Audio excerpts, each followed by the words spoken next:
There's breaking news this morning from the Kremlin that Russian President Vladimir Putin and U.S. President Donald Trump will meet soon in person to discuss the more than 3-year-long war in Ukraine. Russian media are reporting it will take place next week. A Kremlin official says it was requested by Washington, this meeting, but Putin has said it is mutually beneficial and that preparations are underway. Trump mentioned the possibility of a meeting with Vladimir Putin yesterday. He says he is still determined to end the war. I don't call it a breakthrough. I mean, we've been working on this a long time. There are thousands of young people dying, mostly soldiers, but also, missiles being hit into Kiev and other places. The meeting would be their first since Trump returned to office for the second time. The last met on the sidelines of the G20 in Osaka, Japan, back in 2019. But this would be a significant diplomatic step in U.S.-led peace efforts for the war in Ukraine. Of course, there are no guarantees of a ceasefire, though. And we'll talk about all of that, some analysis of this coming up in just a moment. But let's bring in Crystal Gamansing from London with some of the breaking details. Crystal, good morning. Good morning, Heather. Yeah, we are hearing from the Kremlin's foreign policy advisor, Yuri Shakov, and he had said that the two sides have agreed to a location for this summit. The location has not yet been disclosed. They are finalizing details, according to Shakov. We are also hearing that the Russians are saying, even though the U.S. President Donald Trump mentioned a trilateral meeting between Russia, the United States, and Ukraine, he says that a trilateral meeting was not discussed in any detail, but we are just a short time ago getting some lines from the Russian president himself, Vladimir Putin, saying that he has nothing against a meeting with Zelensky. So the meeting will take place at least between the United States and the Russian president, waiting to find exactly where that meeting will take place. Likely it could be sometime this week. So those details still unfolding, Heather. And in terms of the possibility for this trilateral meeting, any response to that possibility from within Ukraine?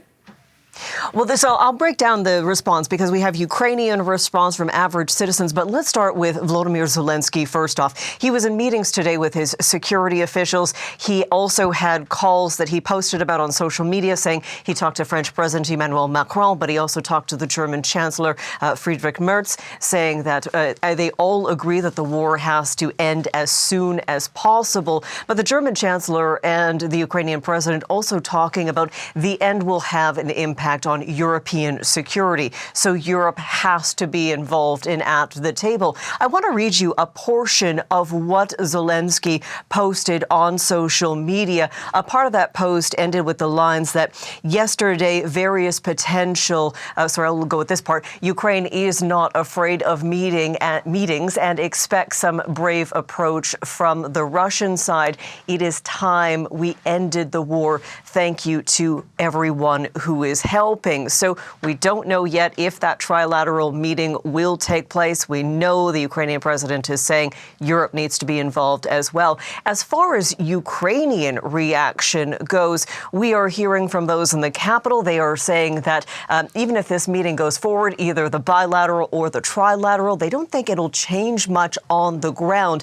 There is deep mistrust when it comes to anything coming from Putin. And Heather, we should also talk a little bit about the front lines because we haven't heard much about the progress there. And Russia is making some progress in claiming territory. And that's been one of the things Ukraine says from the very start, that they are not willing to give up any territory for any kind of concessions for peace. So we do know that just in July, Russia seized roughly 600 square kilometers. That is the biggest land grab so far this year. And just earlier this month, Russian forces say they claimed the town of Chasiv. That is in the Bakhmut region. That is a region there has been intense fighting, just grinding on really for the past 18 months. So diplomatic movements, even though potentially small, but also movements also small, on the front lines with Russia gaining territory. Crystal, thank you. A lot to track on this breaking story today, and Crystal Gamansing is in London doing so for us. Let's bring you some analysis of all of this. Andrew Rasoulis is back with us. He's a fellow with the Canadian Global Affairs Institute and a retired Department of National Defense official. Andrew, it's always good to see you this morning. Thanks for being our guest again. Good morning, Heather. So this breaking news that there will be a Putin-Trump meeting in the coming days, and Russian media are saying it will be next week. The mere fact that it seems to be going ahead, Andrew, how significant is that? It's very significant. This is not a telephone call, a video conference. This is face-to-face. When you bring two big leaders like Trump and Putin together in a place that we'll find out soon where that is, they have to have deliverables. They're not going there on a whim, on a hope, on a prayer. They have when Vitkov was in Moscow, he came back with stuff, and they're going to move forward on that. And part of that is not just trying to sort out the Ukraine-Russia war. The other one is trying to improve U.S.-Russia bilateral relationships. So that's going to be part of the big picture as well. So I think there's enough stuff there that both sides feel that they're going to walk away with a successful meeting, and that's why they're this close, in fact, to actually coming to the meeting. And as far as location, you're right, nothing is confirmed yet, but we do have some new video this morning that I'll show. The president of the United Arab Emirates, who's in Moscow himself today, and the Associated Press reporting that Putin himself says the UAE is a possible site for this meeting with Trump.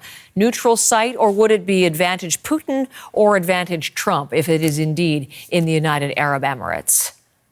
Well, that's very much neutral ground. That's a very logical place that's been talked about in the past as options for negotiations. So no, that's a win for both. That's a good place. Okay, so that is something yet to be confirmed. But again, it is taking place, or so it seems. Donald Trump has said, he had the power to bring this war to an end, and previously he has said that Vladimir Putin is ready to negotiate, but there is little progress. Are you more optimistic this time, or what is to suggest that there'll be any different outcome?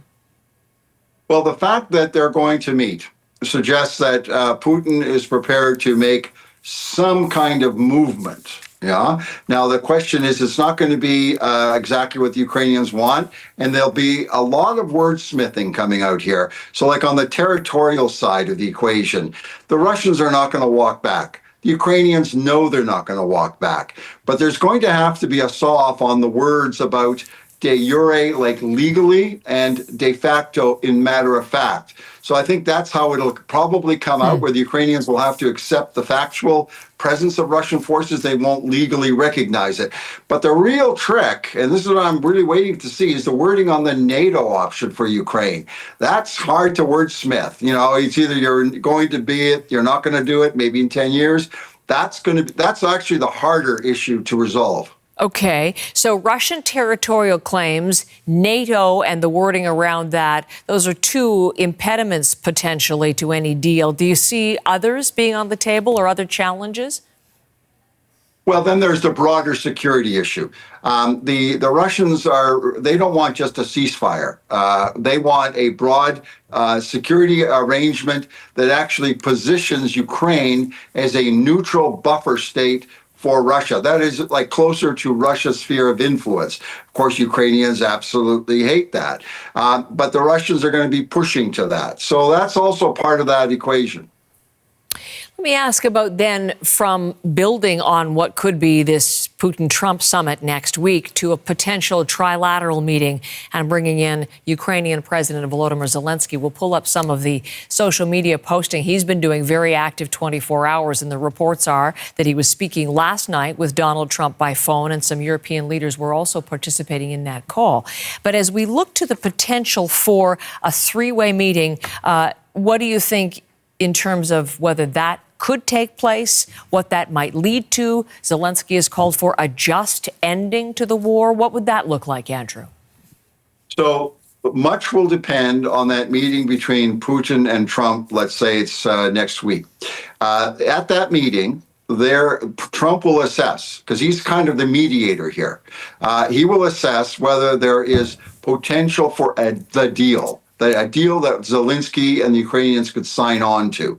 So if he feels that he can make progress and get there, then they'll meet. And, Putin is saying he's open to that, provided that there's going to be a reasonable deal that he can sign up to.